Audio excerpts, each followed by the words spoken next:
أعوذ بالله من الشيطان الرجيم. بسم الله الرحمن الرحيم. رب اشرح لي صدري ويسر لي أمري واحلل عقدة من لساني يفقهوا قولي. رب يسر ولا تعسر وتمم بالخير. اللهم لا سهل إلا ما جعلته سهلا وأنت تجعل الحزن إذا شئت سهلا. اللهم انفعنا بما علمتنا وعلمنا ما ينفعنا وزدنا علما. آمین یا رب العالمین. آج ہم انشاءاللہ اللہ کے خاص فضل و کرم سے، اس کی خاص رحمت اور توفیق سے ہم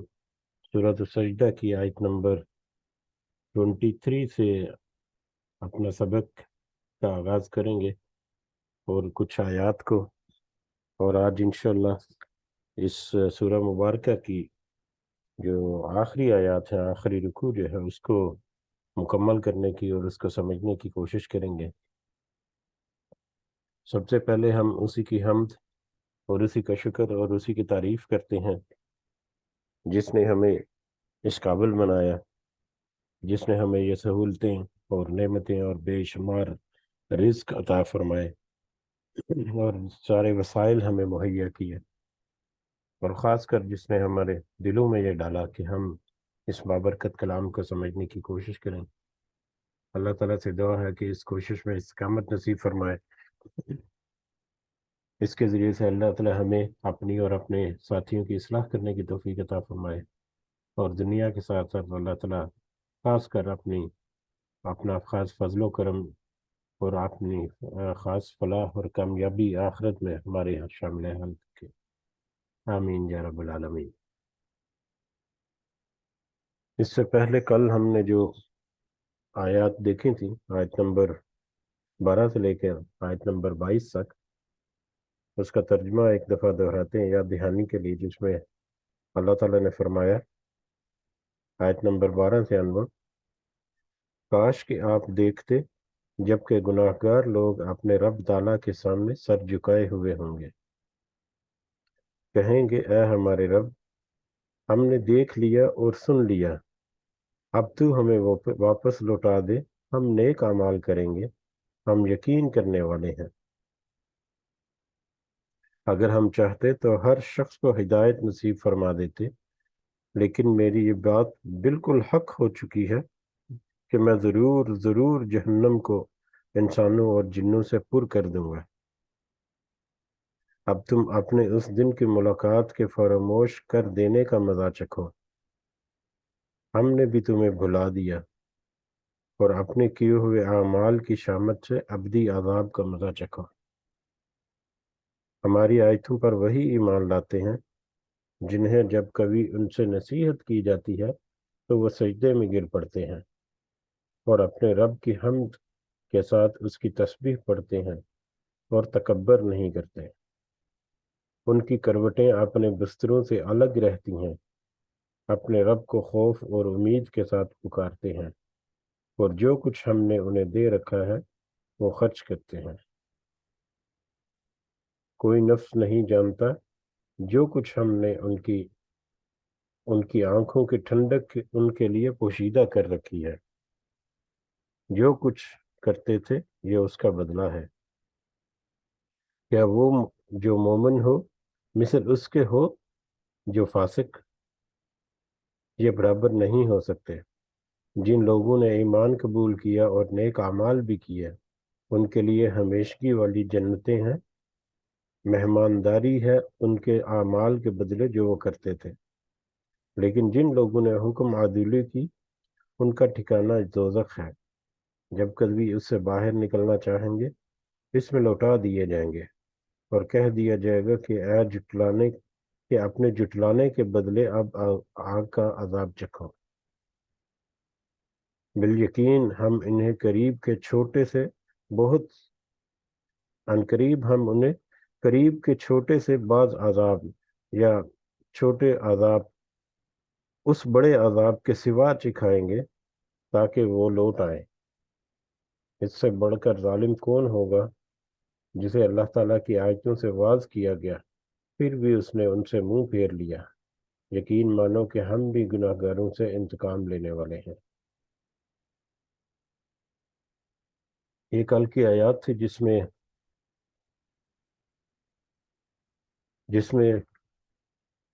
جو مومن ہے وہ اور جو کافر ہے انکار کرنے والا، ان دونوں کی خصوصیات اور ان دونوں کا انجام جو ہے وہ بہت ہی واضح انداز میں ذکر کیا اللہ تعالیٰ نے، کہ کس طرح سے دنیا میں اس نصیحت کو، اس قرآن کو، اس کی آیات کو، اور نبیوں کی، اور نبیوں کے بعد نبیوں کے نبیوں کے جو کام کو سر انجام دینے والے علماء ہیں،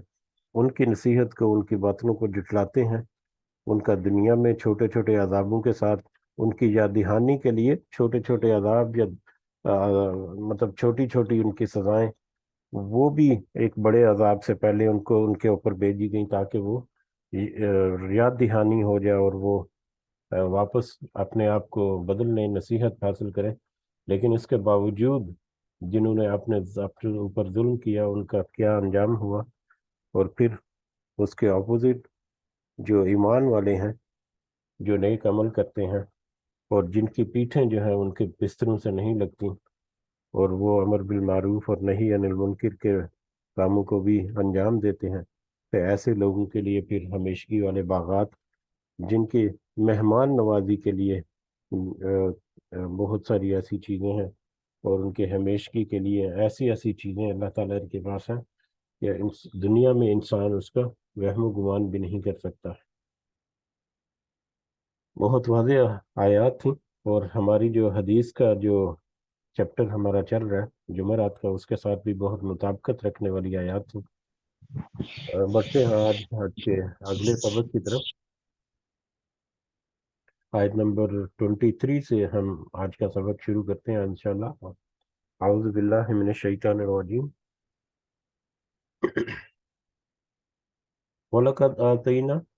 اور بلا شبہ یقیناً ہم نے دی، موسیٰ کو علیہ السلام، الکتاب کتاب،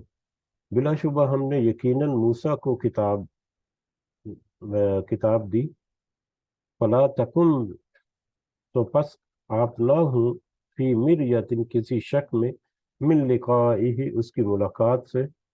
وجعلناہ، اور ہم نے بنایا اسے ہدن، ہدایت، بنی اسرائیل کے لیے، اور بلا شبہ ہم نے موسیٰ کو کتاب دی۔ اب حضرت موسیٰ علیہ السلام کی طرف اشارہ کیا جاتا ہے، حضرت موسیٰ علیہ السلام کو کتاب دینے کا، اور ان کے ذریعے سے، اس کتاب کے ذریعے سے بنی اسرائیل کے لیے ہدایت جو تھی اس کی طرف اشارہ کیا گیا۔ حضرت موسیٰ علیہ السلام، یہ مکی سورہ مبارکہ ہے، مکی سورہ ہے، اور شروع کے ادوار میں، مکہ کے جو شروع کا پیریڈ ہے اس میں یہ سورہ مبارکہ نازل ہوئی تھی، اور حضرت موسیٰ علیہ السلام سے تعارف جو ہے اہل مکہ کا، وہ تھا بنی اسرائیل کے اہل کتاب یہودیوں اور عیسائیوں کے توسط سے، کہ وہ ان سے ملتے جلتے تھے، اور ان کا دین جو ہے اہل کتاب کا، یہودی اور عیسائیوں کا، اس کے بارے میں کافی ساری معلومات جو ہیں وہ مشرکین مکہ کے پاس تھیں، اور وہ بنی اسرائیل کا مصر میں فرعون کے تحت جو حال تھا، وہ بھی سب کو پتا تھا کہ کس طرح سے مظلومیت اور کس طرح سے ایک غلامی والی زندگی وہاں پر بسر کر رہے تھے، اور کس قدر وہ اذیت اور مصیبتیں، تکلیفیں جھیلی انہوں نے اس سے پہلے۔ پھر حضرت موسیٰ علیہ السلام کو پیدا کیا اللہ تعالیٰ نے اس قوم میں، اور پھر وہاں سے اس کو نجات دی، اس بنی اسرائیل کو۔ پھر اس کے بعد پھر کبھی وہ بہت ساری سزائیں جو ہیں چھوٹی چھوٹی ان کو ملتی رہیں، اور پھر واپس وہ رجوع کرتے رہے، بعد میں پھر واپس وہ بنی اسرائیل جو ہے وہ واپس گمراہی میں شکار بھی رہے، نافرمانی بھی کرتے رہے، تو بہت ساری جگہوں پر ان کی پکڑ ہوئی، بہت ساری جگہوں پر انہوں نے اپنی اصلاح کی، بہت سارے معاملات میں وہ گمراہ بھی رہے۔ سامری جادوگر جو ہے اس کے بارے میں ہم نے دیکھا، مطلب اپنی وادی میں داخل ہونے کے لیے جب اللہ تعالیٰ نے کہا کہ اپنے یروشلم میں داخل ہو جاؤ، اور وہاں پر جو قوم ہے اس کو وہاں سے باہر کر دو اپنے گھر کو واپس حاصل کرنے کے لیے، تو اس پر بھی انہوں نے نافرمانی کی، اور حضرت موسیٰ علیہ السلام سے کہا کہ جاؤ تم اور تمہارا جب جا کے لڑو، ہمارے میں ہم طاقت نہیں کہ ہم اتنی طاقتور قوم کا مقابلہ کر سکیں۔ تو اس طرح سے، اور دو دو عروج اور دو زوال جو ہیں وہ بھی ہم نے ایک دفعہ کافی تفصیل کے ساتھ ذکر آیا تھا، ہم نے سمجھنے کی کوشش کی تھی۔ تو بنی اسرائیل کا جو عروج اور زوال مختلف زمانوں میں رہا، اس کے بارے میں بھی کافی حد تک ان کو معلومات تھی۔ اور یہ اہم اس لیے ہے حضرت موسیٰ علیہ السلام کا تذکرہ کرنا یا ان کی طرف اشارہ کرنا، کیونکہ حضرت موسیٰ علیہ السلام نے بھی ایک ایسی قوم کو جو کہ سوئی پڑی تھی اور جو کہ غلامی کے چنگل میں جو پھنسی ہوئی تھی، بس وہیں پر اپنے آپ کو کنویں کے مینڈک کی طرح جیسے ایڈجسٹ کر لیا، لیکن اس سوئی ہوئی قوم کو جگایا۔ ایک تو انہوں میں گمراہیاں جو ہیں وہ ختم کی، دوبارہ دین کی طرف بلایا، دوبارہ توحید کی طرف بلایا، اور دوبارہ توحید کا درس جو ہے وہ ان کے اندر مطلب واپس لے کر آئے۔ پھر یہاں سے نجات دی۔ پھر حضرت موسیٰ علیہ السلام کو اللہ تعالیٰ نے کتاب بھی عطا فرمائی، اس کتاب کے ذریعے نصیحت تھی۔ جب جب انہوں نے اس کتاب کو مطلب رجوع کیا اس کتاب سے، تب تب اللہ تعالیٰ نے ان کو، اس قوم کو مطلب فضل و کرم اور حکومت اور بڑی شان و شوکت عطا کی، اور جب جب انہوں نے اس سے اعراض کیا اور گمراہی کا شکار ہوئے، تب تک وہ ذلت اور پستی میں چلے گئے۔ تو ایسی بہت ساری مثالیں قوم ہے موسیٰ، حضرت موسیٰ علیہ السلام کی قوم یا بنی اسرائیل کے بہت سارے واقعات قرآن مجید میں بھی درج ہیں۔ تو اس کی طرف اب اشارہ کر کے اللہ تعالیٰ کے مطلب بات کر رہے ہیں، اور یہ بہت گہری بات ہے جو اس میں ہمیں ملے گی۔ ظاہری الفاظ جو ہیں وہ تو ہلکے پھلکے سے ہیں اور سادہ سا اشارہ کرتے ہیں، لیکن اس کے پیچھے پوری جو بنی اسرائیل کی ہسٹری اور حضرت موسیٰ علیہ السلام کی کتاب اور اس کے ذریعے سے ان کا ہدایت دینا، اور بنی اسرائیل کا اس ہدایت کو کبھی قبول کرنا، کبھی گمراہی میں چل رہنا، پھر اللہ تعالیٰ کی طرف سے کوئی سختی آنے یا کوئی مطلب پکڑ ہونا، اس کی وجہ سے واپس ان کا پلٹنا، پھر واپس۔ تو یہ سارا جو ہے بیک گراؤنڈ، ان میں اچھی خاصی کافی ساری معلومات جو ہیں وہ مشرکین مکہ کو یا اہل عرب کو تھیں اس کے بارے میں، اور اس کے بارے میں وہ جانتے تھے۔ تو لہٰذا اب حضرت موسیٰ علیہ السلام کی طرف اشارہ کر کے اللہ تعالیٰ نے ذکر کیا کہ بے شک ہم نے موسیٰ کو کتاب دی، جس طرح سے یہ کتاب قرآن مجید نبی کریم صلی اللہ علیہ وسلم کو اللہ تعالیٰ نے عطا کی، نازل فرمائی، اسی طرح سے موسیٰ علیہ السلام کو بھی کتاب عطا فرمائی۔ اور جو موسیٰ علیہ السلام کو کتاب عطا فرمائی، پس فلا تکن فی مرجۃ من لقائہ، پس آپ ان سے ان کی ملاقات سے شک میں نہ پڑیں۔ اب کچھ علماء جو ہیں ان کا خیال یہ ہے کہ یہ جو دوسرا آیت کا دوسرا حصہ ہے، سینٹر والا حصہ، فلا تکن فی مرجۃ من لقائہ، کہ پس آپ نہ شک میں ہوں اس کی ملاقات سے، یعنی حضرت موسیٰ علیہ السلام سے ملاقات ہوئی تھی معراج کے دوران نبی کریم صلی اللہ علیہ وسلم کی، جس میں حضرت موسیٰ علیہ السلام نے کہا تھا نبی کریم صلی اللہ علیہ وسلم کو نماز میں تخفیف کرنے کے لیے، اور وہ واپس اللہ تعالیٰ کے حضور وہ حاضر ہوئے تھے۔ تو اب ان کو ایک اشارہ ان کی طرف نبی کریم صلی اللہ علیہ وسلم سے کہا جا رہا ہے، اور در حقیقت نبی کریم صلی اللہ علیہ وسلم کے توسط سے یہ پوری امت اور پورے جو بنی نوع انسان ہے ان سے کہا جا رہا ہے دراصل کہ حضرت موسیٰ علیہ السلام سے جو ملاقات ہوئی تھی اس میں کسی قسم کے شک میں نہ رہیں، اور یہ بھی یقین رکھیں کہ موسیٰ کو کتاب بھی دی، جس طرح سے آپ کو کتاب دی اسی طرح سے موسیٰ علیہ السلام کو کتاب دی۔ وَجَعَلْنَاهُ ہدن، اور ہم نے ہدایت بنایا اسے، یعنی اس کتاب کو، اس تورات کو جو حضرت موسیٰ کو دی تھی، ہم نے اس تورات کو ہدایت بنایا بنی اسرائیل، بنی اسرائیل کے لیے۔ تو بنی اسرائیل کے لیے ہدایت، جس طرح سے یہ قرآن کی آیات جو ہے یہ ہدایت سے مسلمانوں کے لیے، اسی طرح سے تورات جو ہے وہ بنی اسرائیل کے لیے ہدایت تھی۔ اب تورات کا جنہوں نے انکار کیا وہ ذلت اور پستی میں رہے، جنہوں نے اس نصیحت کو پکڑا اور اس کے ذریعے سے اپنی اصلاح کرنے کی، وہ بلندی اور اعلیٰ مقام پر فائز رہے، ان کو اللہ تعالیٰ نے عزتیں بھی نوازی، اور آخرت میں بھی ان کا انجام اچھا ہوگا۔ اسی طرح سے یہ قرآن مجید کے ساتھ معاملہ ہے کہ جو اس کا دامن تھامے گا وہ کامیاب ہوگا یقیناً، اور جو اس سے اعراض کرے گا وہ دنیا میں بھی بہت ساری پستیوں کا شکار ہوگا۔ ظاہری طور پر بے شک وہ آزادگی ملے، لیکن شریعت کی نظر میں، اسلام کی نظر میں یا اللہ کی نظر میں وہ ہو سکتا ہے کہ پستی کی گہرائیوں میں ہو، لیکن آخر کار انجام جو ہے وہ بھی اسی کے مطابق ہوگا۔ تو حضرت موسیٰ کی طرف جہاں پر اشارہ کر کے بات شروع کی اللہ تعالیٰ نے کہ ہم نے ان کو بھی کتاب دی اور آپ سے ملاقات بھی ہوئی اس سے، جس میں کوئی کسی قسم کا شک نہیں، اور ان کے لیے جو کتاب تھی وہ ہدایت تھی بنی اسرائیل کے لیے۔ اسی طرح سے یہ کتاب جو ہے یہ بھی اللہ تعالیٰ کی طرف سے نازل کرتا ہے محمد صلی اللہ علیہ وسلم کو، اور یہ بھی ہدایت ہے، رہنمائی ہے اس قوم کے لیے جس کے اوپر یہ نازل ہوئی، بلکہ پوری بنی نوع انسان کے لیے اس کے بعد جو قیامت تک آنے والے ہیں۔ وَجَعَلْنَا مِنْهُمْ أَئِمَّةً، اور ہم نے بنائے ان میں سے ائمتاً کئی پیشوا۔ یہ پیشوا بنی اسرائیل کا ذکر ہو رہا ہے کہ ہم نے بنی اسرائیل میں بہت سارے پیشوا بنائے،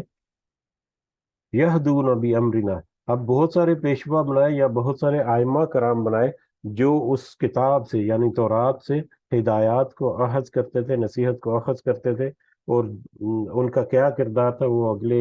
حصے میں آئے گا۔ سیم اسی طرح جیسے قرآن کے بارے میں بھی ہے کہ قرآن کے بہت سارے لوگ ایسے جڑے ہوئے ہیں کہ وہ اس کو پڑھتے ہیں، اس کو سمجھتے ہیں، اس کے اوپر ریسرچ کرتے ہیں، تحقیق کرتے ہیں، پھر دوسروں کو بھی وہ پیغام جو ہے وہ پہنچاتے ہیں، اور اس طرح سے یہ سلسلہ جو چلتا آ رہا ہے۔ لیکن پہلے یہ سلسلہ بنی اسرائیل کے ساتھ تھا کہ ان کے پاس تورات موجود تھی، اب یہ قرآن مجید کے پاس ہے، اور قرآن مجید کیونکہ مطلب وہ پچھلی کتابوں کو بھی انڈورس کرتی ہے، لیکن قرآن مجید کے آنے کے بعد اس کے اوپر ایمان لانا اور اس کے مطابق اپنی اصلاح کرنا اور اپنے ایمان کو اپ ڈیٹ کر کے اور زیادہ مضبوط کرنا، یہ لازم و ملزوم ہے ہمارے لیے۔ تو لہٰذا آج جس طرح سے آج یہ قرآن کے ساتھ معاملہ ہے، اس سے پہلے بنی اسرائیل کے ساتھ بھی یہی معاملہ رہا، اور یہ اشارہ اس لیے بھی کیا جا رہا کہ آگے جا کے ہمیں پتہ چلے گا کہ جس طرح سے بنی اسرائیل کے ساتھ حالات تھے اسی طرح سے یہ اب نبی کریم صلی اللہ علیہ وسلم کے بعد ساتھ بھی ہیں۔ تو ان کے اوپر جو کتاب تھی یا ان کے بارے میں جو معلومات ہیں ان کو تو تم سچ تصور کرتے ہو، لیکن اس قرآن کو اگر جھٹلاؤ گے تو جس طرح سے بنی اسرائیل کے ساتھ معاملات ہوتے رہے اس طرح سے تمہارے ساتھ بھی ہوں گے، اور آخر کار تمہاری پکڑ جو ہے وہ اللہ کی نظر اللہ کے پاس جو ہے وہ تو ضرور ہونی ہے، جس میں پھر سارے اعمال جو ہے وہ پیش کر دیے جائیں گے۔ بہرحال وجعلنا منہم ائمۃ، اور ہم نے بنائے ان میں کئی پیشوا، کئی ائمہ کرام جو ہے وہ ان میں بنائے بنی اسرائیل میں، یہدون بامرنا، وہ سب ہدایت دیتے تھے ہمارے حکم سے، لما صبروا، ہمارے حکم سے یعنی اس قرآن سے اس تورات سے وہ ہدایات اخذ کرتے تھے، اور دوسروں تک بھی وہ ہدایات جو وہ پہنچاتے تھے اللہ تعالیٰ کے حکم کو۔ لما صبروا، جب ان سب نے صبر کیا، جب ان سب نے صبر کیا ان کے پاس ہدایت جو ہے وہ رہی اور وہ ہدایت یافتہ رہے۔ اور یہ صبر کرنا جو ہے یہ بھی ظاہری الفاظ جو ہے وہ تو بڑے سمپل سے رہتے ہیں صبر کرنا، لیکن اس کے پیچھے ایک بہت ہی وسیع حکمت جو ہے اور بہت ہی وسیع جو سبجیکٹ جو ہے وہ چھپا ہوتا ہے۔ اور ہم اگر ائمہ کرام کا کیونکہ ذکر ہو رہا ہے یہاں پر کہ ان میں بھی ائمہ کرام تھے جنہوں نے جب صبر کیا تو وہ اللہ کے حکم سے نصیحت پکڑی اور اس نصیحت کو انہوں نے دوسروں تک بھی پہنچایا۔ تو اگر ائمہ کرام کی زندگی آج بھی ہم اگر دیکھیں تو اختلاف کو چھوڑ کر ائمہ کرام کے درمیان مختلف طبقوں میں یا مختلف مسلک جو ہے ان میں جو اختلافات ہیں ان اختلافات کو اگر چھوڑ کر صرف کسی بھی مطلب مکتبہ فکر سے تعلق رکھنے والا جو ائمہ کرام ہے، جو علماء ہے، جو صاحب علم ہے یا صاحب مطلب عمل لوگ ہیں، اگر ان کی زندگی کو دیکھا جائے تو عام انسانوں کی زندگی سے کافی حد تک مختلف ہوتی ہے۔ مطلب نماز اور روزے کی پابندی عام لوگوں سے بہت زیادہ مختلف ہوتی ہے، اٹھنا بیٹھنا ان کا، پردے کا اہتمام یہ وہ، تو اس میں بھی ان کو خاصی مطلب تگ و دو کے ساتھ ان کے وہ بہت ہی اہتمام رکھتے ہیں۔ کاروبار کے معاملات میں ان کے معاملات جو ہیں مختلف ہوتے ہیں، مختلف انداز سے وہ اپنی زندگی بسر کرتے ہیں۔ اگر ائمہ کرام کی آج زندگی اگر ہم دیکھیں تو وہ دوسرے لوگوں سے بہت ساری مختلف ہوتی ہے، بہت سارے معاملات میں انہوں نے کمپرومائز کیا جاتا ہے، معاشرتی معاملات میں بھی بہت سارے کمپرومائز کرتے ہیں تاکہ وہ اپنا جو ایک جو دین جو انہوں نے اپنایا ہوا ہے تاکہ اس کی جو منیمم ریکوائرمنٹ ہے جہاں تک وہ پوری کر سکے وہ ان کو پورا کرنے کی کوشش کرتے ہیں۔ تو ائمہ کرام کی زندگی جو ہے اس میں بہت سارے صبر کے پہلو ہیں جو ملتے ہیں۔ تو ویسے تو عام جو بندہ ہے اس کے لیے بھی بہت سارے صبر ہیں، لیکن ائمہ کرام جو ہے وہ خاص کر ایک خاص مطلب حالات میں اپنے آپ کو مقید کر کے اسلام کے اوپر چلنے کی کوشش کرتے ہیں، جو بھی ان کی سمجھ میں یا جو بھی ان کی تعلیمات میں ان کو ملتا ہے۔ تو یہ ائمہ کرام جو ہے وہ صبر کے ساتھ جب اللہ تعالیٰ کی نصیحت کو اللہ کے حکم سے دوسروں کو بھی پہنچاتے تھے۔ اسی طرح سے بنی اسرائیل کا بھی معاملہ رہا، وقالوا بآیاتنا یوقنون، اور وہ سب تھے ہماری آیات پر یقین رکھنے والے، یقین رکھتے تھے ہماری آیت پر، یقین رکھتے تھے وہ ائمہ کرام، یا جو تورات کو مطلب ماننے والے جو پہلے لوگ تھے۔ اور یقین جو ہے، کل ہی ہم نے ایک آیات میں دیکھا کہ یقین جو ہے وہ ایمان سے آگے کی سچویشن ہے۔ جو جب وہ لوگ جو ہیں وہ اللہ کے حضور کھڑے ہو کے وہاں پر وہ کہیں گے کہ ہم نے اپنی آنکھوں سے دیکھ لیا اور کانوں سے سن لیا، اب ہم یقین کرنے والے ہیں، تو آپ ہمیں واپس بھیج دو۔ اللہ تعالیٰ سے کہیں گے کہ ہمیں واپس بھیج دو، اب ہم نیک عمل کریں گے۔ تو یقین جو ہے در حقیقت ایمان کے اگلا سٹیپ ہے۔ تو اس یقین سے پہلے ایمان کا ہونا جو ہے وہ ضروری ہے اس دنیا کی زندگی میں۔ تو ایمان ان کا اس قدر پختہ اور مضبوط ہوتا تھا کہ وہ یقین، ایسا یقین ان کے اوپر بندھا ہوا تھا جیسا کہ آنکھوں سے دیکھ کر اور کانوں سے سن کر یقین کیا جاتا ہے۔ اس قدر وہ اپنے ایمان میں پکے تھے اور یقین ان کو مطلب یقین کامل میں تھے۔ تو یہ ان ائمہ کرام کی تعریف کی بنی اسرائیل کے وہ لوگ جو جنہوں نے صحیح معنوں میں تورات کو سمجھا اور اس کے مطابق انہوں نے اپنے صبر کرتے ہوئے اپنی اصلاح بھی کی اور پھر دوسروں تک بھی وہ پیغام پہنچایا۔ اسی طرح سے مطلب ہمیں بھی دعا کرنی چاہیے کہ اللہ تعالیٰ ہمیں بھی قرآن سے جوڑ کر ایسے ائمہ کرام میں یا ایسے لوگوں میں شامل فرمائے جو ایسی تعریف کے حقدار ہیں جس کے بارے میں اللہ تعالیٰ نے بنی اسرائیل کے لیے کیا۔ لیکن بنی اسرائیل اب ان میں یہ تعریف نہیں ہو سکتی، کیونکہ اب وہ قرآن مجید جو ہے اس کا درجہ جو ہے وہ اوپر ہے، لیٹسٹ وہی ہے۔ تو اس کو اگر وہ قبول نہیں کرتے یا نہیں مانتے تو پھر ان کا کوئی ایمان اور عقیدہ قابل قبول نہیں ہے۔ ان ربک کا بے شک آپ کا رب، ہوا یفصل، وہ فیصلہ کرے گا، بینہم ان کے درمیان، یوم القیامت قیامت کے دن، بے شک آپ کا رب ان کے درمیان قیامت کے دن فیصلہ کر دے گا، کرے گا، فی مکان فیہ یختلفون، اس معاملے میں جس میں تھے وہ فیہ یختلفون اختلاف کرتے، اور ان میں سے بھی جو اختلاف کرتے تھے یا ان کے درمیان جو اختلاف تھا اس کا فیصلہ تو اللہ تعالیٰ قیامت کے دن کر دے گا۔ اب ان کے درمیان اختلافات وہ بھی بہت سارے لوگ، کچھ تو ائمہ کرام ہیں جو جن کا ذکر ہوا، لیکن کچھ لوگ ایسے ہیں جو اس کی الٹی روش میں چل رہے ہیں، کچھ لوگ ایسے ہیں جو نصیحت کو قبول نہیں کرتے۔ تو ایک اختلاف کا مطلب یہ ہے کہ اپوزیشن کرنا، عام سادہ سا جو مطلب ہے۔ تو اپوزیشن میں بہت سارے لوگ تھے، کچھ لوگ جو ہیں وہ تو ائمہ کرام کے صفوں میں شامل تھے، جو کتاب کو سمجھنے والے تھے، اس کے مطابق صبر کے ساتھ کام لیتے ہوئے اپنی اور دوسروں کی اصلاح کرنے کی کوشش کرنے والے تھے۔ اس کے برعکس بہت سارے لوگ ایسے تھے جو گمراہ تھے، جو اس سے اعراض کرتے تھے، جو خاص اہمیت اور فوقیت نہیں دیتے تھے اس تورات کو۔ تو ایسے لوگوں کے بارے میں یا ان کے بھی آپس میں اختلافات بین مطلب اندرونی جو مذہب کے معاملات میں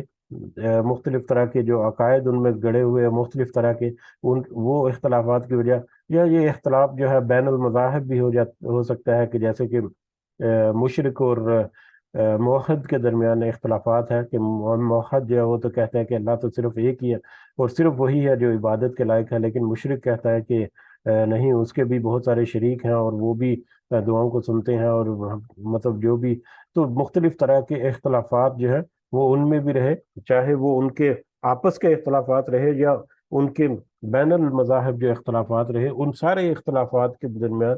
اللہ تعالیٰ جو ہے وہ فیصلہ جو ہے وہ کر دے گا ان کے درمیان۔ اور فیصلہ جب کرے گا اللہ تعالیٰ تو یقیناً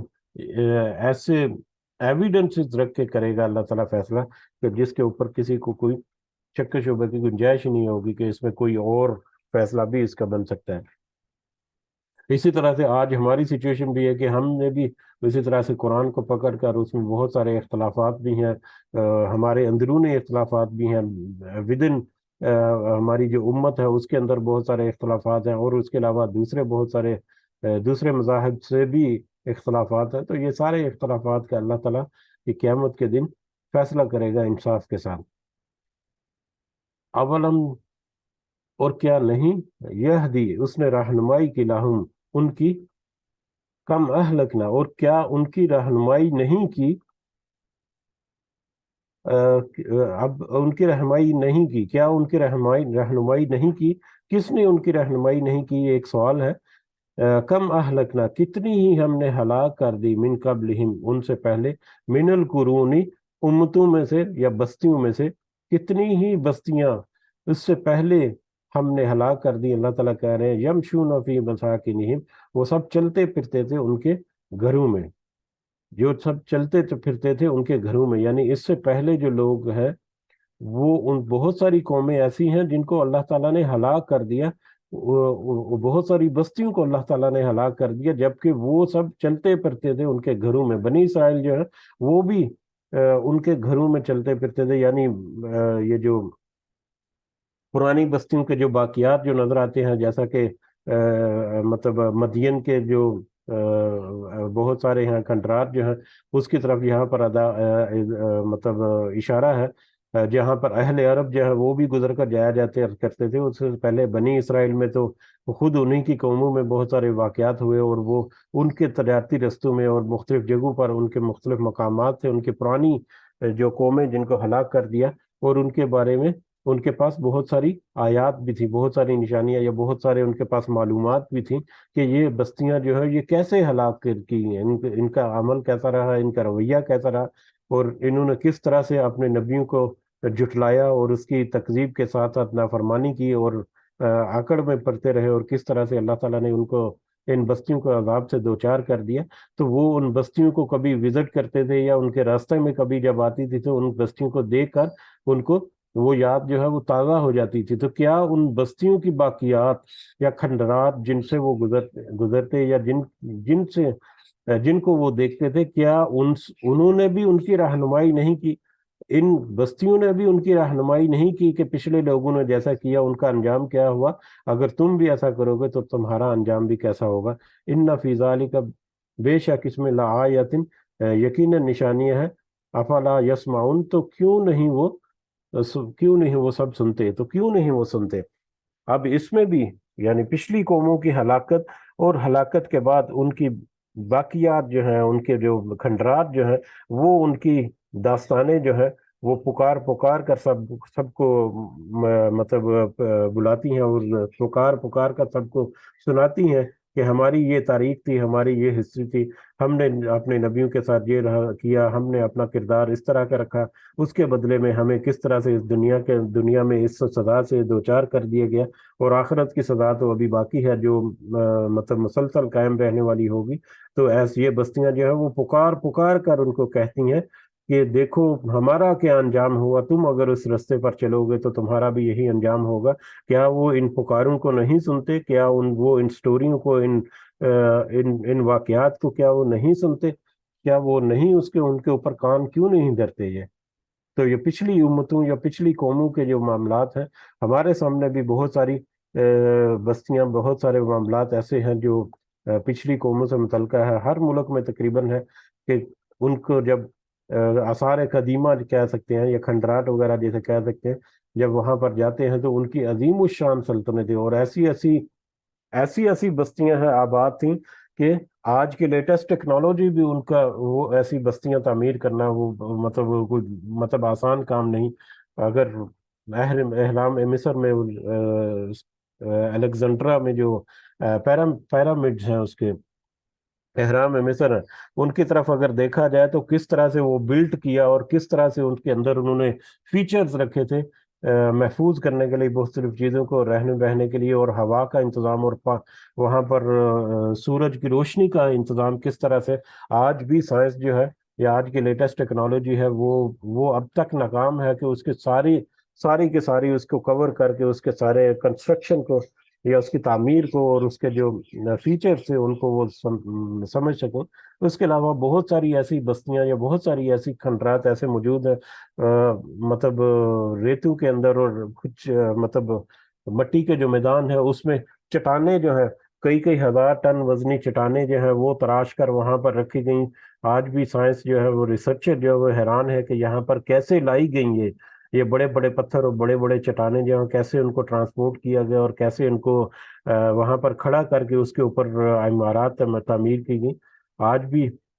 مطلب لوگ جو ہے وہ حیران ہوتے ہیں، اس قدر بڑی وہ سلطنتیں تھیں لیکن وہ تباہ حال ہو گئیں، وہ دنیا سے صفحہ ہستی سے مٹ گئیں. ان کے پیچھے کیا کیا سٹوریاں تھیں، کس کس طرح سے انہوں نے انکار کیا ہوگا اپنے نبیوں کو، واللہ عالم. لیکن بہت ساری قوموں کے بارے میں تو مطلب تفصیل کے ساتھ اللہ تعالیٰ نے ذکر بھی کر دیا قرآن مجید میں بھی. قوم عاد ہے، قوم سمود ہے، اس کے علاوہ قوم نوح ہے، حضرت نوح علیہ السلام کی. فرعون کی قوم کو کس طرح سے غرق کر دیا، قارون کو کس طرح سے اللہ تعالیٰ نے زمین میں دھنسا دیا، اس کے بارے میں بھی ہم نے پڑھا.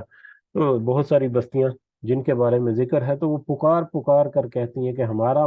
ماضی یہ تھا جس کا انجام ہم یہ بھگت رہے ہیں، اب تم بھی ہم سے نصیحت حاصل کرو اور اپنی آپ کی اصلاح کر لو. اولم یراؤ، اور کیا ان سب نے نہیں دیکھا، انا کہ بے شک ہم،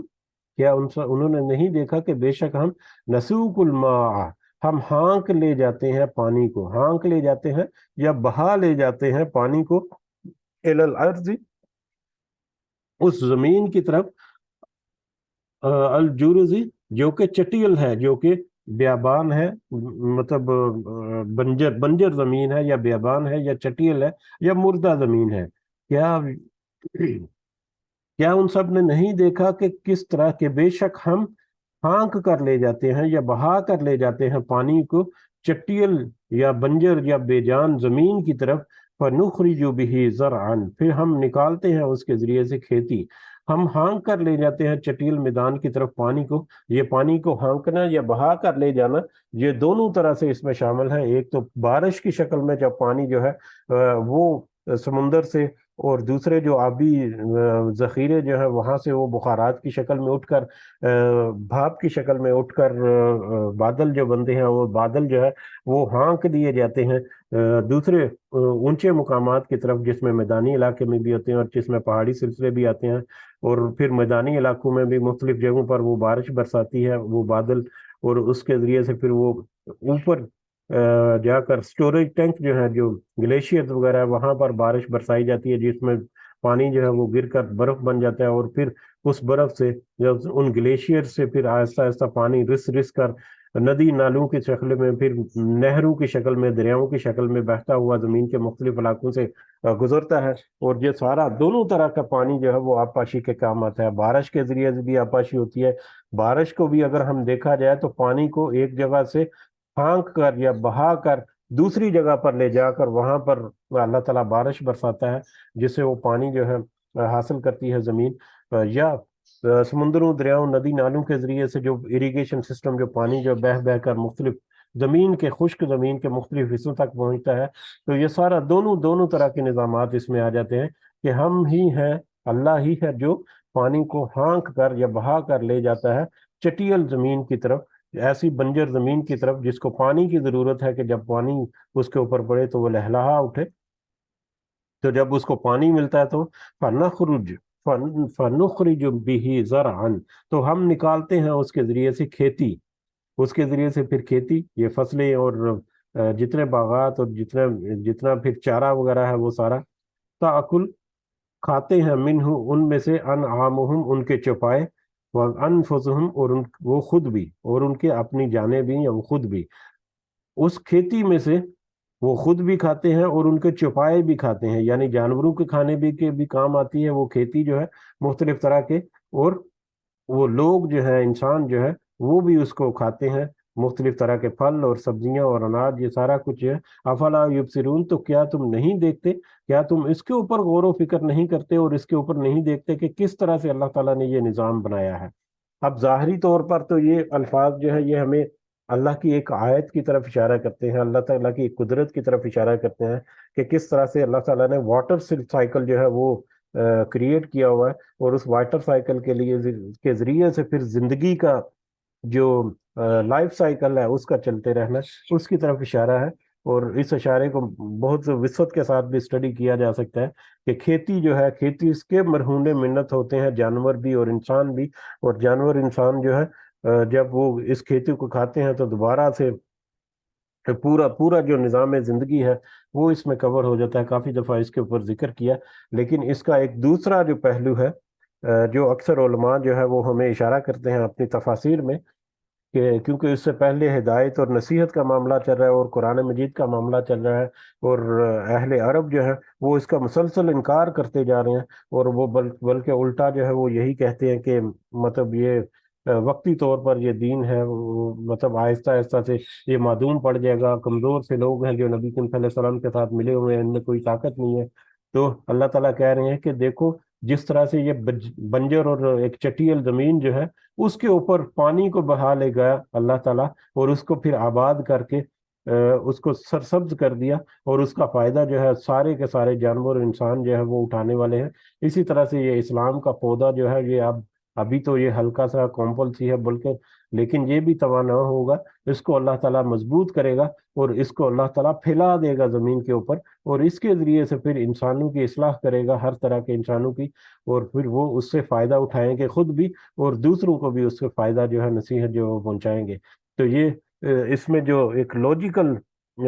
مطلب جو ہے اکثر علماء کرام نے اس کی طرف اشارہ کیا ہے کہ اللہ تعالیٰ جس طرح سے بنجر زمین کو پانی اس کے اوپر بہا کر یا اس تک لے جاتا ہے اور اس کو پھر آباد کر دیتا ہے، اسی طرح سے یہ جو مردہ دل ہو چکے ہیں، یہ جو کفر کی وجہ سے اور شرک کی وجہ سے، ان کو بھی اللہ تعالیٰ ان کی آبیاری کرے گا اس دین کے ذریعے، اس قرآن کے ذریعے اور نبی کریم صلی اللہ علیہ وسلم کے ذریعے سے، اور پھر ان کو وہ ہرا بھرا کر دے گا اور زندہ کر دے گا. لیکن وہی دل ہرے بھرے ہوں گے جو اس نصیحت کو قبول کریں گے. وگرنہ چٹیل زمین جو ہے اس کے بارے میں بھی ایک آیت گزری تھی، ہمیں یاد ہے کہ زمین میں سے بھی کوئی زمین ایسی ہے جو پانی کو جذب کر لیتی ہے اور پانی کو جذب کر کے نرم ہوتی ہے اور وہاں سے پھر کھیتی لہلہا ہوتی ہے. لیکن زمین سے کچھ ایسا ہوتا ہے جو بالکل چٹیت ہوتا ہے، سخت ہوتا ہے، جو پانی کو جذب نہیں کرتا اپنے اندر. تو وہ جو ہے وہ اسی طرح سے بنجر اور ویران اور بیابان ہی رہتی ہے زمین، اس کے اوپر کوئی ہریالی نہیں ہوتی. تو انسان کا دل بھی اسی طرح سے ہے کہ جب وہ نصیحت کو جذب کرتا ہے اپنے اندر اور اخذ کرتا ہے اس میں سے نصیحت کی باتیں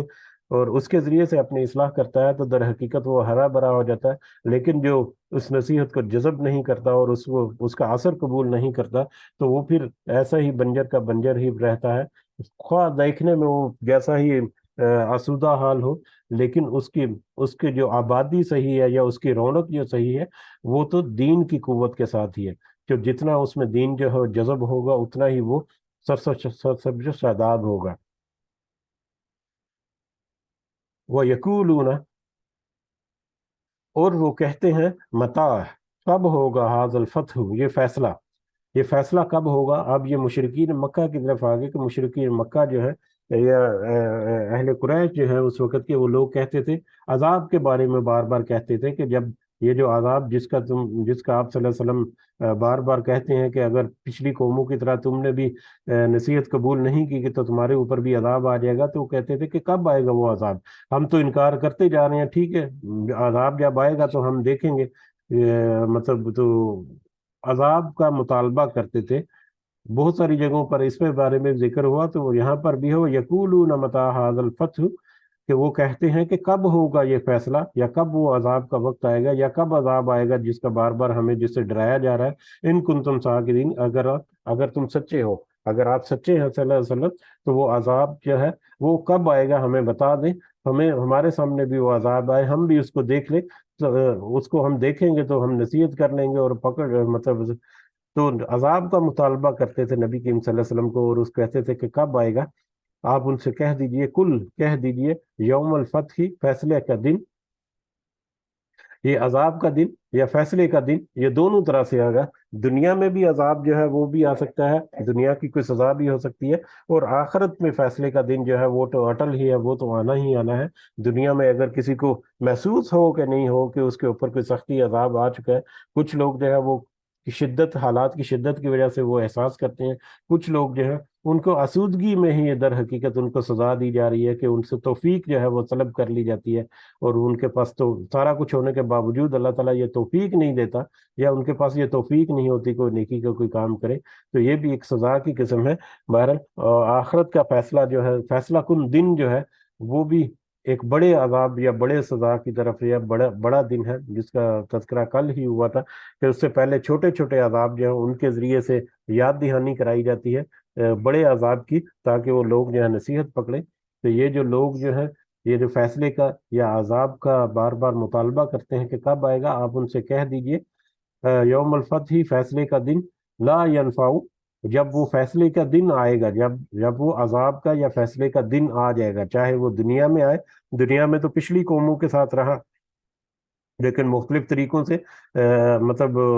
ہو سکتا ہے، جیسا کہ مشرقین مکہ کے لیے ایک بہت بڑا عذاب یا بہت بڑا سخت دن تھا جنگ بدر کا دن، جس میں ان کے 70 سے زیادہ ان کے جو سردار ہیں وہ مارے گئے تھے. اور مکے کا کوئی گھر ایسا نہیں تھا جس میں کوئی جس کا کوئی مطلب مشرک جو ہے وہ جہنم واصل نہ ہوا. تو سوگ کا سا سامان تھا پورے مکے میں اس وقت جنگ بدر جب ہوئی تھی. تو یہ وہ کہتے ہیں کہ دنیا کے اوپر مشرقین مکہ یا اہل مکہ کی جو سزا کا دن جو ہے وہ یوم بدر تھا. اور اس کے علاوہ اور بھی اس کے بعد بھی آ کر کس طرح سے معاملات ہوئے کہ جس دن فتح مکہ ہوا اس دن کس طرح سے وہ مغلوب ہو گئے. تو یہ بھی ان کے لیے ایک بہت بڑا دن تھا. بہرحال کہ آپ کہہ دیجئے کہ فیصلے کا دن، فیصلہ کا دن وہ ہوگا لا ینفع، نہیں وہ نفع دے گا. فیصلے کا دن جو ہے اس میں ان کو کوئی نفع نہیں ملے گا، یا وہ دن جب آ گیا وہ دن تو ان کو کوئی فائدہ نہیں دے گا وہ دن. اللہ زینہ، ان لوگوں کو جو کفر، جن سب نے کفر کیا، ایمان ان کا ایمان، کافر جو ہے کفر کرنے والے جو ہے ان کا ایمان ان کو اس دن کوئی نفع نہیں دے گا. یعنی جب وہ فیصلے کا دن یا جب وہ عذاب کا وقت آ جائے گا، دن آ جائے گا، تو اس وقت تو ان کی مہلت جو ہے وہ ختم ہو چکی ہوگی. لہذا اب ان کے لیے ان کا ایمان لانا وہ کوئی فائدہ نہیں دے گا. چاہے وہ دنیا میں ایمان والے تھے لیکن وہ مطلب عمل جو ہے وہ نیک عمل نہ کیے، برے عمل کرتے رہے، مجرم رہے جو، یا جنہوں نے شرک وغیرہ کیا، تو یہ فیصلے کا دن جو ہے ان کے ایمان،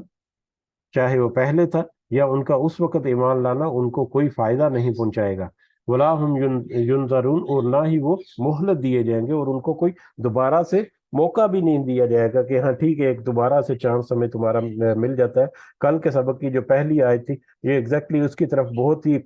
قریب اشارہ جاتا ہے اس کی طرف، کہ جب لوگ جو ہے وہ سر جھکائے اللہ کے حضور کھڑے ہوں گے، اور وہاں پر وہ کہیں گے کہ اب تو ہم نے دیکھ بھی لیا اور سن بھی لیا، اب ہم یقین کرنے والے ہیں، اب ہمیں ایک دفعہ اور موقع دے کر واپس بھیج، تو ہم اب نیک عمل کریں گے. تو اللہ کہے گا کہ اب تو واپسی کا کوئی رستہ نہیں، اس کا کوئی فائدہ نہیں، اور نہ ہی ایسا ہونے والا ہے. تو ایگزیکٹلی یہ اسی کی طرف اشارہ کہہ لیں کہ وہ فیصلے کا دن جب آ جائے گا تو ان کا ایمان لانا، اس وقت وہاں پر تھا یقین، کہ ایمان سے اگلے درجے پر پہنچ گئے. تو ایمان لانا ان کا جو ہے، یا ان کا ایمان جو ہے وہ ان کو کوئی فائدہ نہیں دے گا، اور نہ ہی ان کو دوبارہ موقع دیا جائے گا کہ تم دوبارہ سے، اب ہاں ٹھیک ہے اب تم نے دیکھ لیا، اب ایمان لیا ہے، اب یقین کر لیا، اب تم دوبارہ جا کر عمل کرو، دوبارہ پاک صاف ہو جاؤ. ایسا پھر مہلت اور موقع دوبارہ نہیں ملے گا. فَعَارِضْ عَنْهُمْ، پس آپ منہ پھیر لیں ان سے، اعراض کر لیں ان سے. اب یہ مشرکین مکہ کے لیے نبی کریم صلی اللہ علیہ وسلم کو ہدایت دی جا رہی ہے اللہ تعالیٰ کی طرف سے، کیونکہ نبی کریم صلی اللہ علیہ وسلم جو ہے وہ بہت پریشان ہوتے تھے، بے چین ہوتے تھے کہ یہ لوگ میری بات کیوں نہیں سنتے، قرآن مجید کو کیوں یہ سمجھنے کی کوشش نہیں کرتے. تو اللہ تعالیٰ نے ان سے کہا کہ آپ ان سے اعراض کر لیں، ان سے منہ پھیر لیں، یعنی اپنی ذمہ داری جو ہے وہ آپ پوری کرتے ہوئے معروف طریقے سے، جس طرح سے اللہ تعالیٰ نے آپ کو نصیحت کی ہے، قرآن کی آیت جو ہے وہ بھی پڑھ کر ان کو پیغام جو ہے وہ پہنچاتے رہیں. اپنے کردار کے ذریعے سے بھی ان کے جو تبلیغ ہے وہ کریں. اپنے دیگر معاملات میں، معاشرتی معاملات میں جو جو اللہ تعالیٰ کے احکامات ہیں ان کو پریکٹیکلی آپ اپنائیں، اس نصیحت کو دوسروں کو پہنچائیں. یہ آپ کی ذمہ داری ہے. وہ ذمہ داری پوری کرتے ہوئے ان سے جو اب دین کی یعنی دین کی طرف ان کے دل کا پھرنا جو ہے وہ اللہ تعالیٰ کے پاس ہے. تو لہٰذا آپ ان سے اعراض کریں، یعنی آپ یہ اس بارے میں بے چین نہ ہو کہ وہ کیوں نہیں کر رہے، وہ تو اللہ کا اور ان کا معاملہ ہے، آپ اپنی ذمہ داری پوری کریں، اور ان سے الجھنے کی ضرورت نہیں، ان سے کوئی ٹینشن والی بات کرنے کی ضرورت نہیں، بس آپ ان سے اعراض کرتے ہوئے اپنی ذمہ داریاں جو ہے وہ پوری کرتے رہیں، ون تاظر، اور انتظار کریں، آپ انتظار کریں اس وقت کا جب وہ فیصلے کا دن ہوگا جس کا وہ بار بار مطالبہ کر رہے ہیں، آپ اس دن کا انتظار کریں، کیونکہ وہ تو اللہ تعالیٰ نے بار بار کہہ دیا ہے کہ وہ دن جو ہے وہ تو صرف اللہ ہی کو پتا ہے کہ جب کب عذاب آئے گا، چاہے دنیا کا عذاب ہے چاہے آخرت کا وقت ہے، تو وہ تو صرف اللہ ہی کو پتا ہے، تو لہذا آپ اس کا انتظار کریں، وہ اس فیصلے کے دن کا، انہم منتظرون، اور بے شک وہ بھی سب انتظار کرنے والے ہیں، وہ سب یعنی مشرک لوگ جو ہیں، کافر لوگ جو ہیں، بے شک وہ بھی انتظار کر رہے ہیں، وہ بھی ایک تو انتظار یہی ہے کہ وہ بار بار کہتے ہیں کہ کب آئے گا فیصلے کا دن، جب فیصلے کا دن آئے گا تو دیکھی جائے گی، ایک تو یہ انتظار بھی ہے، اور دوسرا انتظار اس کا یہ بھی ہو سکتا ہے کہ دین کے بارے میں ان کا گمان تھا کہ یہ بس وقتی طور پر یہ ایک تحریک اٹھی ہے، آہستہ آہستہ آہستہ آہستہ سے یہ دب جائے گی، اور اس میں کوئی دم خم نہیں ہے اور کوئی مضبوط قوت نہیں بنے گی یہ، تو وہ اس بات پر بھی ایک پر امید تھے کہ یہ دین جو ہے جس کا نبی کریم صلی اللہ علیہ وسلم نے اعلان کیا ہے یہ بھی آہستہ آہستہ معدوم ہو جائے گا، لیکن وہ اس کے انتظار میں ہے، تو ان کو انتظار کرنے دیں کہ کب یہ دین کا غلبہ ہوگا، یا ان کو انتظار، وہ بھی انتظار کرنے والے ہیں کہ کب وہ قیامت کا دن یا عذاب کا دن جو ہے ان کے اوپر آئے گا، تو آپ ان سے اعراض کریں، اور آپ انتظار کریں اس فیصلے کی گھڑی کا دن کا، اور بے شک وہ بھی اس انتظار میں ہے، اور جب وہ فیصلے کا دن جب آئے گا تو اس میں پھر جس جس کے پاس جو جو عمل ہوگا اس کے مطابق وہ پھر ان کو بدلہ جو ہے وہ دیا جائے گا، اچھے عمل کرنے والے جو ان کا بدلہ اچھا ہوگا، اور یقیناً جنہوں نے برے عمل کیے اور کفر اور شرک میں مبتلا رہے ان کے ساتھ پھر اللہ تعالیٰ مطلب دوزخ کا عذاب جو ہے وہ ان کو پھر وارد ہوگا ان کے اوپر، تو اللہ تعالیٰ سے دعا ہے کہ اللہ تعالیٰ ہمیں کسی بھی صورت میں جہنم کے یا قیامت کی ہولناکیوں میں سے کوئی بھی ایسی چیز جو سختی والی ہے اللہ تعالیٰ ہمیں اس سے محفوظ رکھے، اور اللہ تعالیٰ ہمیں ہماری زندگی کے اندر، ہماری مہلت کے اندر اندر ہمیں یہ توفیق اور ہمت دے کے ہم کم از کم اتنے پوائنٹس ضرور سکور کر لیں اپنے اپنے پاس، کہ اس کے ذریعے سے پھر اللہ تعالیٰ اپنے خاص فضل و کرم کے شامل حال کر کے ہمیں پہلے ہی بیعت میں جنت میں داخل ہونے والے لوگوں میں شمار فرما دے، آمین یا رب العالمین، وما علینا الا البلاغ المبین۔ جی الحمدللہ یہ سورہ مبارکہ بھی مکمل ہو گئی آج۔ جی کوئی اضافہ اگر کرنا چاہ رہے ہیں تو کر سکتے ہیں، جزاکم اللہ خیرا کثیرا۔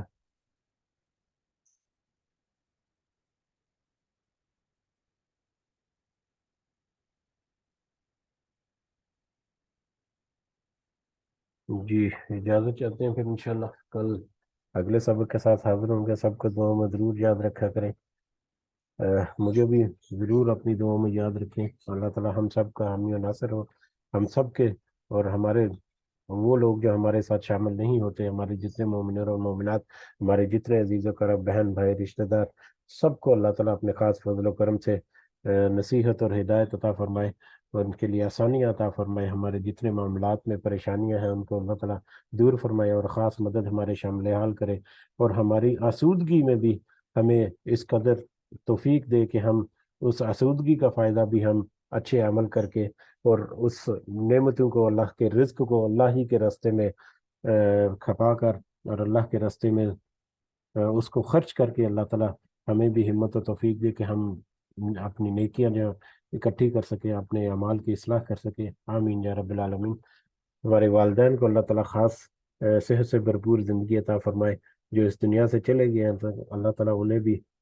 جنت الفردوس میں اعلیٰ مقام عطا فرمائے، رب ارحمہما کما ربیانی صغیرا، رب ارحمہما کما ربیانی صغیرا، رب ارحمہما کما ربیانی صغیرا، ربنا آتنا فی الدنیا حسنہ وفی الآخرۃ حسنہ وقنا عذاب النار، ربنا ظلمنا انفسنا وان لم تغفر لنا وترحمنا لنكونن من الخاسرين، ربنا تقبل منا انك انت السميع العليم وتب علينا إنك أنت التواب الرحيم، سبحان ربك رب العزة عما يصفون وسلام على المرسلين والحمد لله رب العالمين، سبحانك اللهم وبحمدك أشهد أن لا إله إلا أنت أستغفرك وأتوب إليك، جزاكم الله خيرا كثيرا، السلام عليكم ورحمة الله وبركاته۔